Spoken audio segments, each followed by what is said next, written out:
What's going on, everybody? This is me, Ben Cornett, and we're doing a very special Have At It episode 88. Um, tonight starts the NCAA tournament. Um, and man, I couldn't have a better host than this guy right here, ladies and gentlemen. He is a good friend of mine. You know him from Let's Talk Football. He is a avid North Carolina Tar Heel fan, also a Commanders fan that he's Hmm. coming off that high still from the NFC Championship game that they It's been almost won. good, It was good, but almost. now almost, but now he's officially in college basketball mode, and I'm glad to have him on, ladies and gentlemen, Mr. Sean Spencer. Sean, how you doing tonight, man? Big Ben, how you doing, man? I am well. I am well. So glad to be with you again, man. I'm glad to have you here, man. This is my favorite time of year. I know this is your favorite time of year as well. I mean, it's where I think we can all agree that March it's the best month out of the year because you got Yep. college basketball. NFL free agency has been white hot right now. Let's talk about March Madness of its own. Oh You yeah. also got, the NBA, the NHL starting to heat up in baseball. Today, the Cubs and Dodgers in Japan. My Hmm. Dodgers, Chihuahua, they defeated the Chicago Cubs. So yes, sir. But we're here to talk about college basketball and a game in particular tonight that is of interest because both of us are wearing, oh, look, Carolina blue, obviously. And there's a game called, yes, there it is, Carolina Tar Let's Heels. go. They are playing the San Diego State Aztecs in the play-in game, the first four. They're both 11 seeds, and the winner of that game is going to play, let me see here, Old Miss from the Hmm. SEC conference. So, Sean, first of all, man, um, I will admit Yeah. that, Let's address that. Let's address the elephant in the room. All right. and I hate saying it, especially wearing this Carolina blue on my body at the moment, but this has to be said, and I would not be who I am if I'm not at least a bit honest here. I feel like North Carolina did not deserve to be in only because Mm. I feel like Yeah. the one quad one victory Yeah. compared to West Virginia's four quad one victories, Yeah. road win at Kansas. Um, Now, by the way, West Virginia is losing their head coach, Darian DeVries. He's taking the Indiana job, so congrats to Oh, him. okay. It's a big Wow. move. Indiana's got a good one. But I do feel like, West Virginia should have been in there. They had the better quad ones. Also, yet Indiana arguably could have got in as well. Their Yeah. resume looked a little better with that big road win at Michigan State. Yeah. Uh, Sean, and your North Carolina, take the North Carolina stuff off and be honest with me. Does this team deserve to be playing tonight? No, no, you know that. I look. I'm not so blinded by the blue, the sky blue, heavens blue, that I can't see that. No, we don't do. We should not be in here. You talk about West Virginia, you talk about Indiana, Boise State's another team that was on the mix, and I even saw somebody that was on the committee talking about it, and essentially what they had said was a lot of it was dependent on the UAB Memphis game.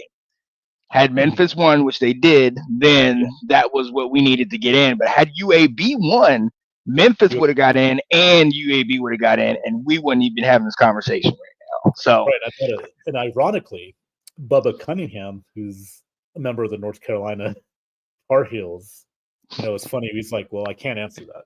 I got to right, let." right. So there is, the perception doesn't look great because and there's going to be a lot of controversy around.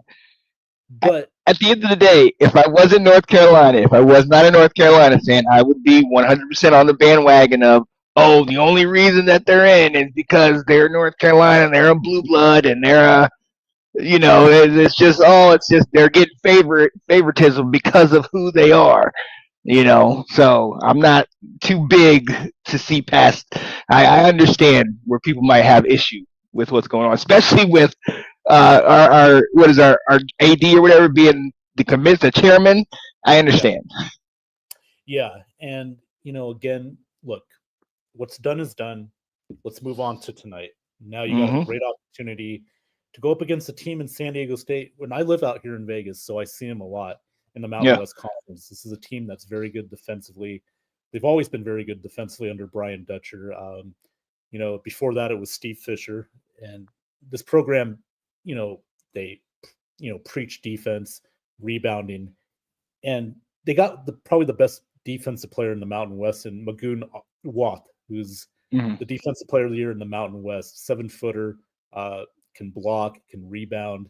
And one of the things with North Carolina is that's one of the weaknesses they have is Yep. in the front court. Other than Withers, they don't have a strong forward, power forward, just an average type of front court. They really rely on their backcourt with R.J. Davis, Seth Trimble, Elliot Cadeau. Mm-hmm. What do you think the key is to this game tonight? What do you got to do? If you've seen San Diego State play, what do you guys have to do to get this win against a team that's very good defensively? Well, I think it's too easy to say, we have to be hitting from the outside, because that's one of the things that got us well behind against Duke, is that we couldn't hit the broadside of the barn from deep. Like, we could not hit anything from deep.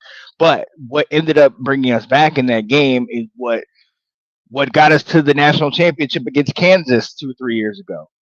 We were the best rebounding team, and we were able to get to that foul line. And in the second half against Duke, you see Newman start to really show up in the paint. We start to create more turnovers. We start to really get to the foul line and really create opportunities for us, to the point where even at the very end of the game, I understand we know what Withers did, but we had an opportunity to take the lead with those two foul shots. Unfortunately, we saw, what happened. But we got to get to the line. We got to get to the line. We got to get to be able to produce in the paint. And, the game cannot rely just on R.J. Davis and Elliot Cadeau. I mean, you talked about Trimble. Trimble's, an extraordinary athlete, but it's like he's gotten lost this season. You know what I mean? He hasn't stepped up in the way that was expected from him.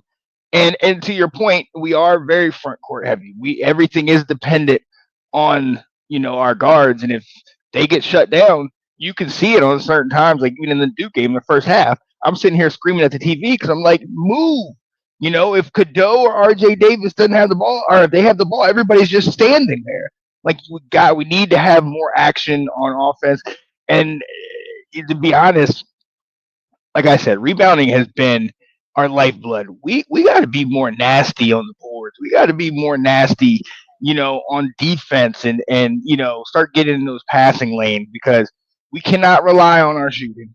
Um, and we can't rely on a lot of the things that we were used to relying on. We're going to have to go unconventional in order to get this done, and it can be done. But like you said, they're a very good defensive team. So we don't want to play there. We got to play our game, our style of basketball. Well, and you just said it right there, Sean. Your guards are going to have to attack the paint here because you're going up against a team very good defensively on the perimeter, also inside as well.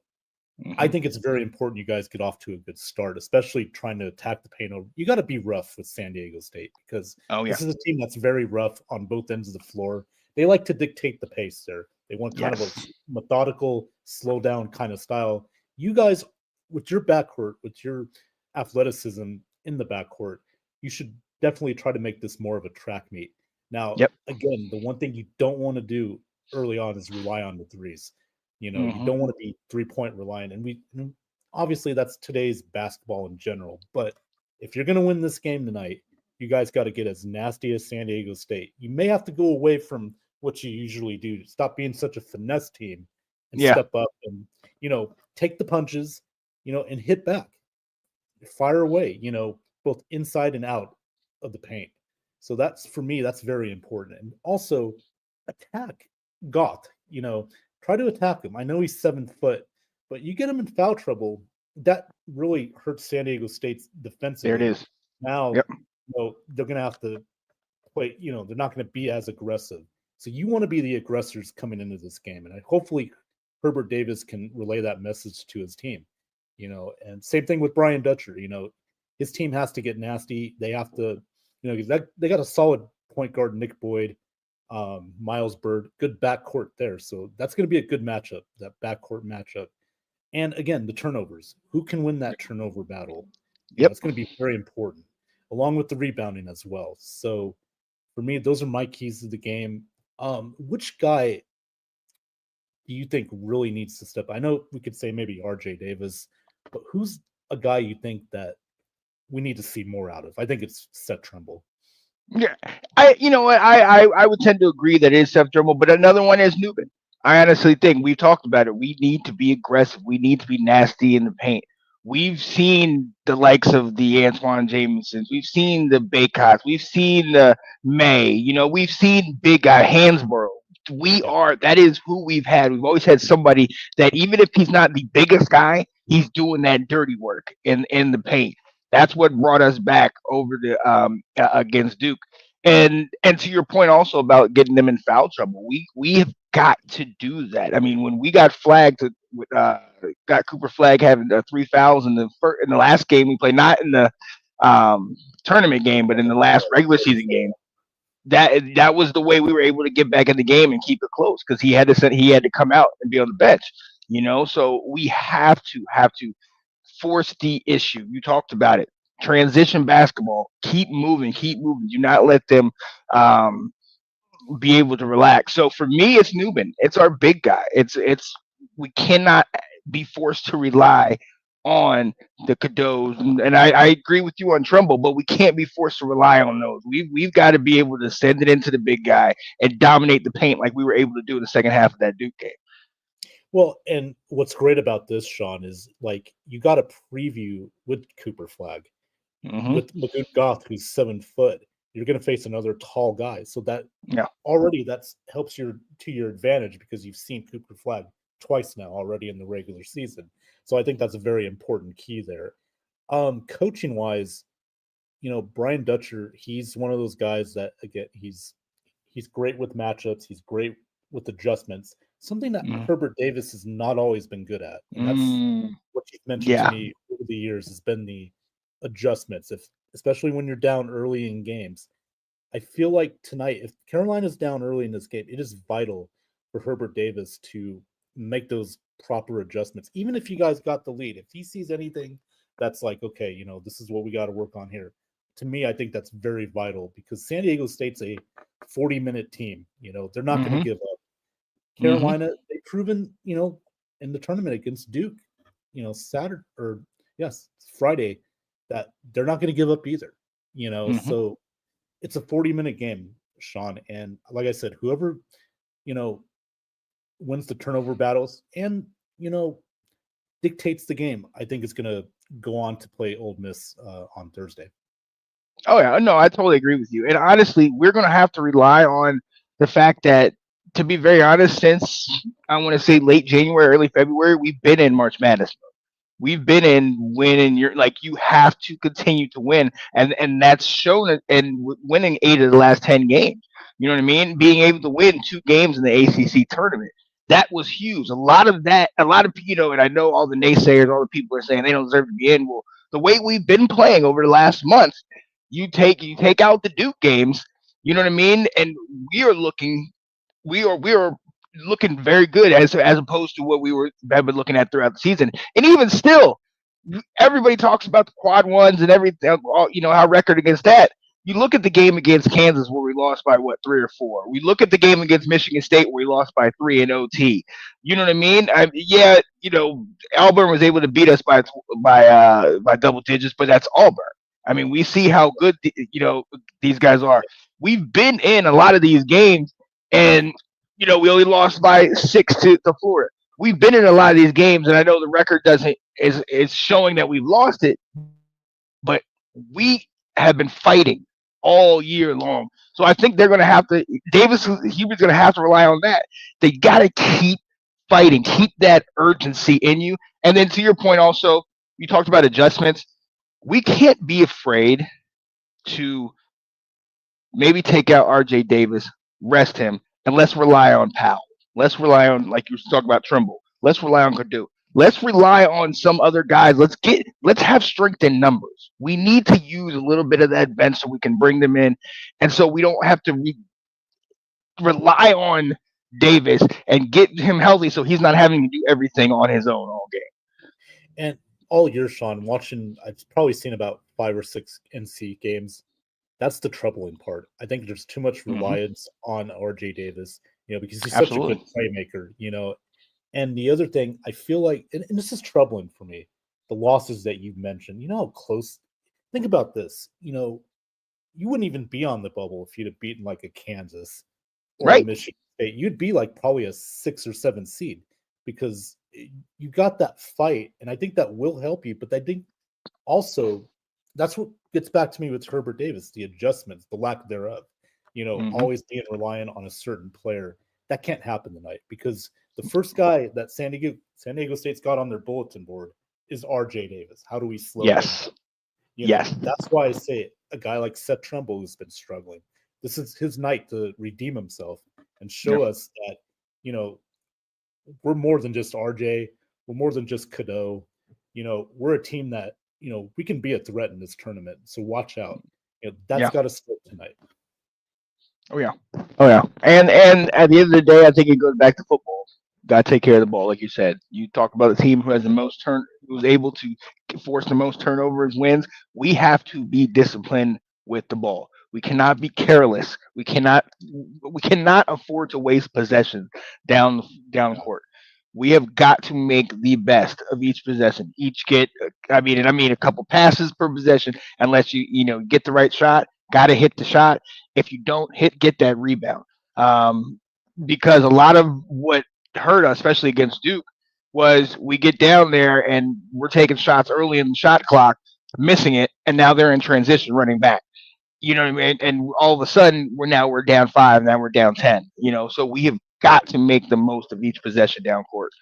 But it's going to be interesting, man, because I think to your point, Davis is another one that he needs to have that urgency because I've talked about it. I know we don't feel we feel differently, but Davis is the one who I think, and I mean Hubert Davis is the one who's has a big sigh of relief that they made it to the tournament because I know people in Chapel Hill are definitely kind of sour on just the lack of success, all of the things that you've been talking about, and it's people are not as nice in a place in Chapel Hill. You know that.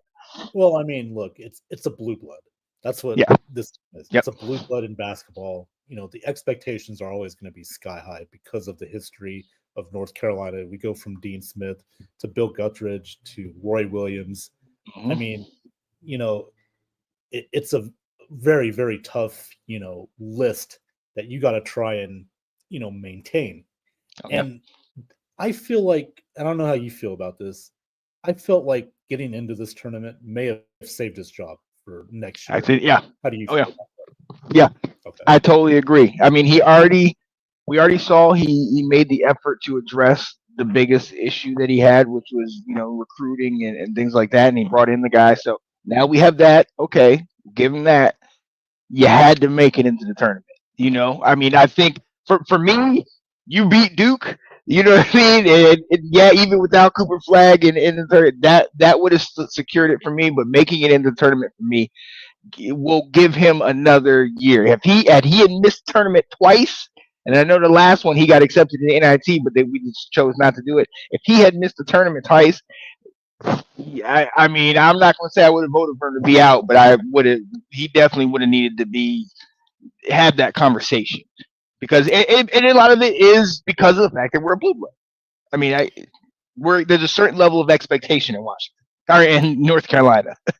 Right. And, Herbert Davis is an alum. He played for Carolina in the late 80s, early Mm-hmm. 90s. So, he'll probably, I would have said he'd get that leeway more than others, but we all saw what Yeah. happened with Juwan Howard at Michigan, where it was just time to, Right. he said it's time. You're not elevating this program to where it should be. And look what Dusty May's done with Michigan. Goes from Florida Atlantic all the way to Michigan. Look what he's done with that team. Turn it around. Exactly. Now they're one of the top teams in the country. So, for Herbert, and we all know, Sean, this is a different world nowadays than it was 10, 15 years ago with the NIL and everything. It's Mm-hmm. more like a free agency. So I think what's very important for Carolina coming this offseason is you got to address the front court.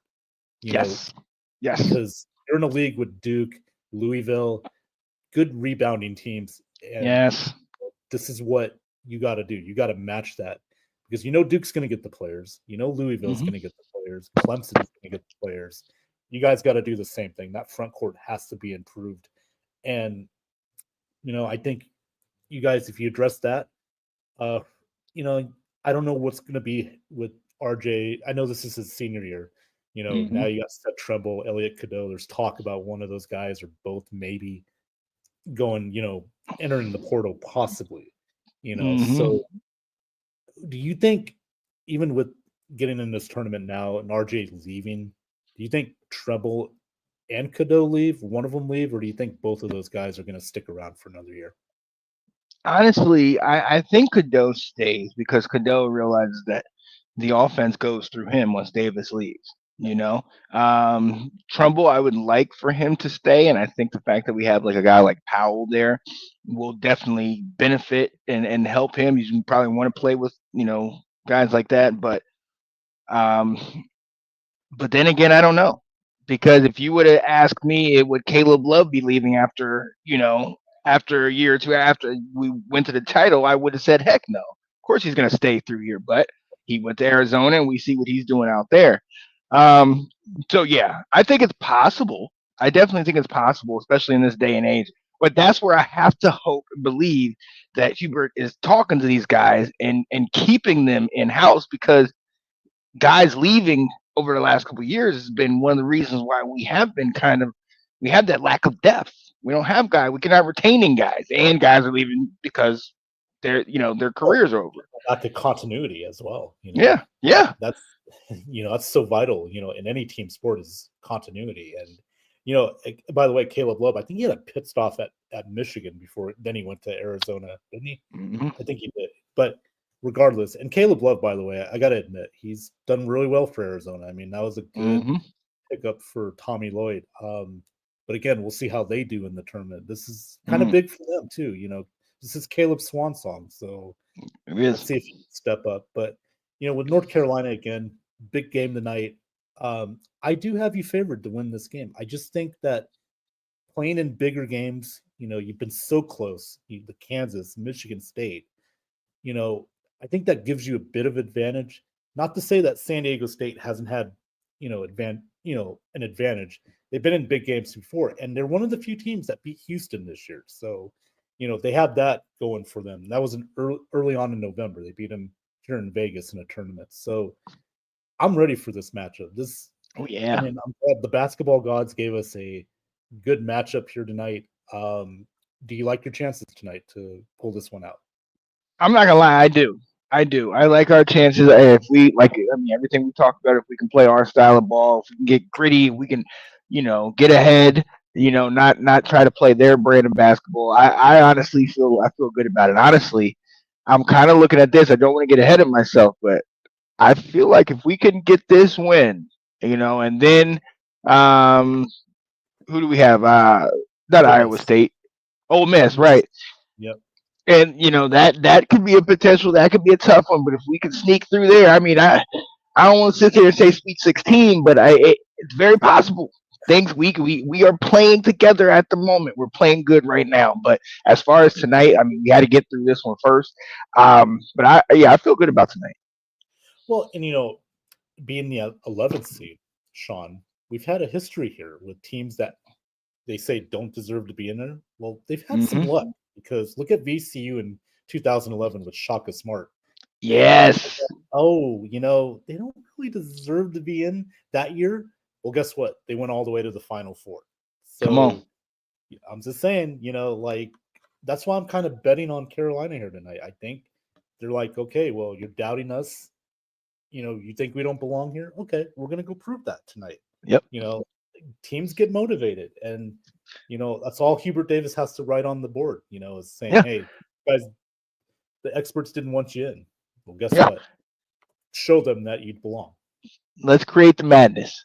This is what it's all about. But hey, real quick, I know you got it on right behind you. St. Francis has the ball with under 10 seconds to go. They stole it. They stole it back.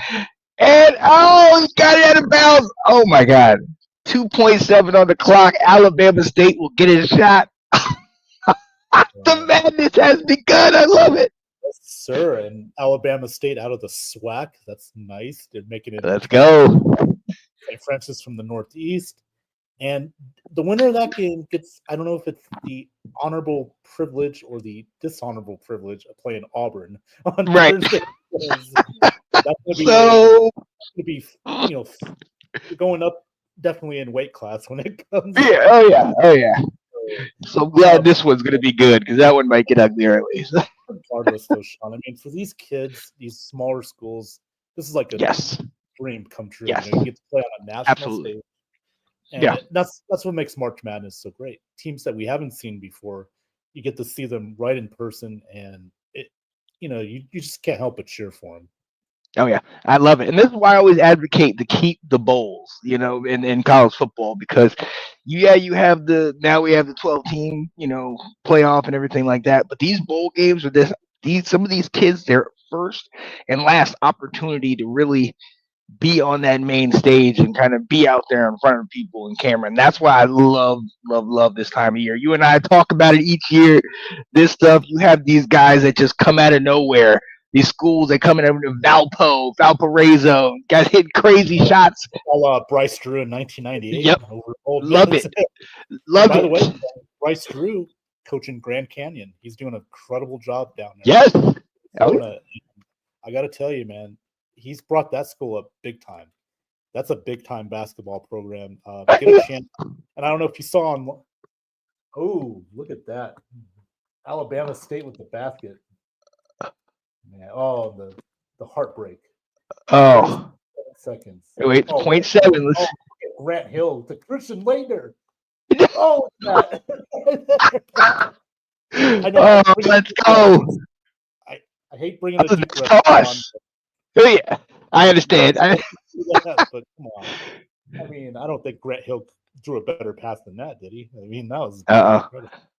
Oh, they gave him a second. All right, there's a second left on the clock. So you can just throw it up and hope you tip it. Yeah, that's all you can do because you got to go cross court. Let's see if we could see another one. A la Connecticut State or Connecticut Tate George 1990. In there. But I gotta tell you, man, this is, like I said, my favorite time. What is your favorite college basketball moment, and why is it one of the North Carolina moments? Yeah. Not that you're biased or anything. I mean, hey, it is what it is. It is what it is. Honestly, the most exciting moment in memory actually was when we lost to Villanova. Because that moment when Paige hit the 3 to tie it, I was at work. I was sitting on a bar stool. I got up and I jumped all the way up to the top of the bar stool. Like hold up. Let me see this. Here we go. Half court heat, no good for St. Francis. Alabama. Oh, he just shot it. What does he do? Oh, that's it. Alabama State got it. They get to go to play Auburn, but oh man, those heartbreaking losses in NCAA. That one hurt. It was harder. I think it was harder. Brunson, one of those guys, hit the game winner. Like no. It was it was the cousin of one of our players. Okay. Oh, what is his name? I'll have to look that up. Who hit it? But that was the most memorable moment for me. The most memorable North Carolina moment. I think honestly it has to be the timeout. And because that was the first game that I watched with my dad, we were so into the game. I was a kid. I was, at this point, I'm a Redskins fan too. So 2 years prior, the Redskins had won the Super Bowl. So my teams are winning. So I'm feeling good. So we're close in this game. Everybody has been talking about the Fab Five. We had our Montross on the team. Dean Smith in here doing it. So when that whole series of events played out, you remember Weber gets it and immediately holds it and kind of travels. He did travel. He travels right. So we're at home, and at this point I don't know really what's good the rules, but my dad is losing it over that. So he's like, "Hey, travel," and I'm like, "Yeah." And then obviously he turns around and does the whole timeout and everything like that. And then my dad is just losing it, and I'm just, the whole nine. So it was more because of me and my dad and that connection there. But the best one to watch was 2009 when we destroyed Michigan State. That's just that Ty Lawson, was Tyler pretty. Hingo. What That was a pretty. That was pretty. That was pretty. Did I ever show you the picture I had? I took a picture of Ty Lawson when he was here in town for the Oh no. NBA Summer League. I'll try and find it for you. But Oh yeah. one of my Oh photos, snap. because he was in the That's grocery my guy. store. I gotta get a picture of Ty Lawson, right? Oh yeah. Oh yeah. Real quick, Sean, and this is the only thing I hate about StreamYard is the Facebook comments. We don't get to really see them. You got to do it on YouTube. But we got Facebook comments from a good friend of ours. I'll give you a clue who it is. Quack, okay. Quack. What up? What up, Alec? Hey, gents. Alec, how you doing, my man? And by the way, thank you for your service, as always, serving our great country. Yes. He says, hope you guys are doing well, and we are. We're doing very well. Hope you're doing the same, Alec. I know you're busy and everything, and can't wait to talk to you again, man, one of these days. Yes. Misador is also on here. He says, what's up, Misador? It's my favorite time of the season. The season is almost over. Okay. Yeah, I don't know right. if it's a joke or not, but whatever. Yo, it was Chris Jenkins for Villanova. There it is, Chris Jenkins. Yeah. Oh, that name's not very popular in Chapel Hill, is it? Oh no! Oh no! It was rough. That was oof. He's very popular in Villanova because he'll get drinks for the rest of his life down there in Philadelphia. Exactly. Yeah, then, we don't like Chris Jenkins or Jay Wright. No. Nah, tell him to stay away. Studio right now, yeah. He is. Mm-hmm. Alex Schomburg, I'm upset I'll be missing out on March Madness. Well, I'm upset for you. That sucks, but I know you got a greater cause, but we'll definitely keep you updated on all the happenings that are going on. Oregon is in the tournament. I'm trying to. I'm old school. I write the stuff down. Yes, love it. I love it. They got Liberty, the 5-12 matchup, that dreaded 5-12. Okay. I still like Oregon in that one. That's one of my fives that I'm going to get. I'm not just saying that because Alex is our guy, but I think Oregon's a good team. Come on. I will say that I got Drake over Missouri, the 6-11 matchup. That's one of my upset picks. Drake's a good team, dude. They're very good defensively. Missouri's good, but it's just one of those matchups. I think it's more matchups than anything else. I got St. John's going to the Final Four this year. Oh, I like that. Oh, I like that a lot. Who do you have winning it all? I got Auburn. Auburn over Houston. Yep. I just think Auburn's the best team in the country right now. Jahan Broome, Denver Jones. I mean, those are two of probably the best offensive players in the country. Bruce Pearl's a great coach. He's been to a Final Four before with Auburn in 2019. Houston, they got a great team as well. LJ Cryer, one of the best guards in the league. Kelvin Sampson's phenomenal head coach. I mean, that's a heavyweight fight right there. And that's what I got in the title game. But yeah, I'm going with Auburn this year. I just think overall, they're the best team in the country. They've been the best team in the country all year. So that is my pick. Sean, who are you picking to win the national title, and why is it not North Carolina? Yeah, I wouldn't be me if I didn't at least have one bracket that had us somehow miraculously winning. Now that also included a heck of a lot of upsets all the way around that allowed us to make it that far. But no, for me, I've done a couple brackets thus far, but I got Michigan State. I just think they have the depth. I think they have the hunger. They have the grit this year. Izzo, in my opinion, outside of Patino, the cream of the crop in college basketball right now. I think they're going to play Cooper Flagg and Duke. I think that injury was just to give him a little bit of rest. He knew we didn't need to beat North Carolina, and now he's going to play his last 4 or 5 games in college basketball, then leave us and go to the pros. So I'm good. Look, John Shire, he learned from the best, and Mike Krzyzewski. Exactly. Manipulate the the lineups. I'm telling you, come on. I mean, but I got to say that's a good pick. That's a sneaky good pick, and I will say the last time, and this is true, Sean, the last time a Big Ten team won a national title in basketball was Michigan State in 2000. Mm-hmm. We all Mm-hmm. remember that team: Mateen Cleaves, Morris Peterson. Ooh, what a team that was! And Oh yeah. you know, so I feel like Izzo maybe due for one more, and then right off into the sunset. Exactly. Enjoy And I your gotta time say, and then go. yeah, I mean, they got a great team, and we all know one of the guys on that team, Jace Richardson. I think you know who his dad is. Jason, Mm-hmm. Jason Rich, the former Michigan Mm-hmm. player. Um, he's just fun to watch. I really like him a lot.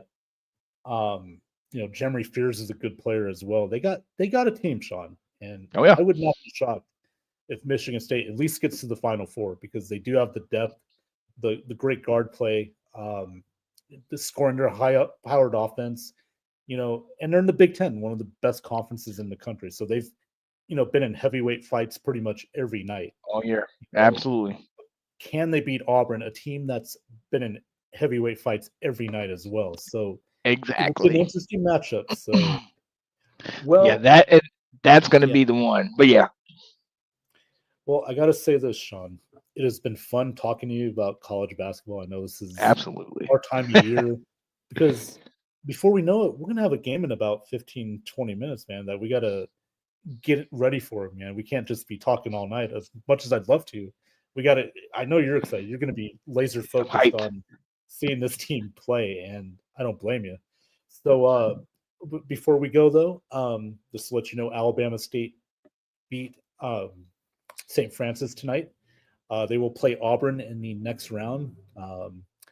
We pray for their Yeah, for them because I think Auburn, it's gonna be if a they don't mess. win by 20, then we'll see what happens. Yeah. You never know. I mean, we've had some upsets before. I mean, listen, ask Virginia back in 2018, Virginia. UMBC. Right. UMBC, Maryland, Baltimore County pulled it off. Uh-huh. 2023, Fairleigh Dickinson upset Purdue. So Mm-hmm. 16 over once. So it's officially happened before twice. You just never know. And that's what's the beauty of college basketball is. Now, before we go, Sean, first off, thank you so much for coming on tonight. This has been a lot of Yeah, fun. yeah. Please promote yourself. Tell everybody what you do and your shows. Give them a shout out, my friend. Oh, absolutely, man. And I appreciate you, Ben Cornett, for having me on Have at It once again. Always love being on here. Those of you who don't know, I am Sean Spencer, one half of that dynamic duo that is Let's Talk Football. We will be going on Thursday night, Washington Football Weekly. Myself, Will Kramer. We're going to try to get a bunch of Washington fans on, recap the offseason, recap some of the moves that we've made, and kind of see where people stand, who people think is, the best moves, and, where we're going in the draft, X, Y, and Z. Also, Friday we'll be doing Let's Talk Football breaking news. Myself and Tina Winter talking about our teams, but also talking about some rules that are going on. Roughing the passer rule. We're going to look back at that and has it gotten too touchy feely? The new first down mark or the invisible line, the one that they're going to have now, how is that going to impact the game? We talked about the kickoff rule not too long ago, and did that really change the dynamic in the way that they thought it would? So we try to cover a little bit of that here and there. And then once March Madness ends, Alex Loosemore and myself will be back talking college football, getting ready for the draft, and then getting ready marching week month by month to the regular season. And hey, there's always something to talk about. I'd love to talk. I appreciate any opportunity I get to rap with you. And hey, check us out. We're doing big things. When you said the NFL, the roughing the passer, you know, touchy feely. I mean, you kind of got me in a football mood there for a second there, Come on. Sean. Come You on, know, man. not to get too football perverted here, but that just kind Mm. of, yeah. But definitely, man. Yeah. By the way, Tina Winter has her show. What? It's the Denver Broncos one, right? Yeah, Mile High Minute. And they will be, I think they're going to be doing something to preview the draft. And then, also, Hmm. ladies and gentlemen, this this year, again, we're doing our third annual Let's Talk Football draft show. So, Ben, we'll definitely. Oh my goodness, they just showed Jay Wright in the Chris Jenkins 3. Oh, It's come your way. terrible. That's how they preview North Carolina. Come on, guys. Come on. Oh, Jay was in the production truck saying, "Hey, throw that footage in You're there." right, right. I got a great North Carolina clip. Go ahead. Go play it. But no, yeah. So we're doing our draft show. We're trying to get fans from each team to come in, be able to talk about their draft pick, where they think their team should go, promote themselves, just get a kind of collective from all of the shows and all the different people that are associated with Let's Talk Football, and just get them to come together for like a whole big Christmas event type thing for the draft and just kind of do it. It's a 4 hour show, so obviously not everybody's going to be able to stay on, but we're going to have different groups come in for different periods of time to talk about it, give everybody a little bit of a break. It's going to be like a little mini 1/3 of a telethon, or so, you know what I mean, where it's not all days, just 4 hours, but Well, how does it feel though, real quick? That you're not going to be picking in the top 10 or 15 this year. Doesn't that feel a little weird? I mean, well, you know what? But think about it. After 2020, we were picking in. After 2020, we picked, I think, 21st because we lost you guys in playoffs, and then 2021, we picked, I think, like 17th or 18th. So yeah, we picked second last year, but we were picking fairly late. And honestly, the only place to pick is top 10. Like if you're not picking in the top 10, unless your team is stacked, it's rough. And anything later than 20, I personally, unless we find somebody that we really like, and I'm looking at corner, um, potentially wide receiver, but I think we need more of some help on defense. If we don't get somebody that we like, I wouldn't have a problem with us trading back. To be quite honest with you, you know what I mean. Let's get some more picks because we obviously have traded a couple picks for the Debo trade and then a Laramie Truntle trade. So gotcha. And we got Mr. Fred Moore in the house tonight, real quick. Hey! Go UNC. There we go. Let's go, Tar Heels. Or unless he's talking about Shannon Sharp, Unk right there. Oh, right. Skip. Skip. Do some footy, so. Let's go. By the way, Let's go. if it doesn't work out with Herbert Davis, there's some guy named Bill that could take over as head coach there. Look, I ain't got no problem with him coaching football and basketball. All right, bring all the talent here. All right, we're just gonna become a farm system for the leagues, NBA and NFL. Well, really, was it just meant to be that his girlfriend's named Jordan? I'm just saying. Man. Come on. And the Carolina sky? Come on, man. All right. Well, on that note, ladies and gentlemen, thank you so much for everybody for tuning in tonight. Thanks, Sean Spencer, for coming in. Yeah. Also, real quick, my YouTube channel, Ben Cornett 9015. Give me a like, share, follow. I would greatly appreciate that. As well in the Ben Zone, you're watching on Facebook, on X at BennyBoy702, and if you're an Instagrammer, Ben702 forever. So, with that being said, everybody, thank you so much for tuning in tonight. Thanks, Sean Spencer, because I got to get him out of here because that game's about to start, and I know he does not want to miss a single second of it. So, have a great night, and we'll be back next time right here on Have At It. Take care.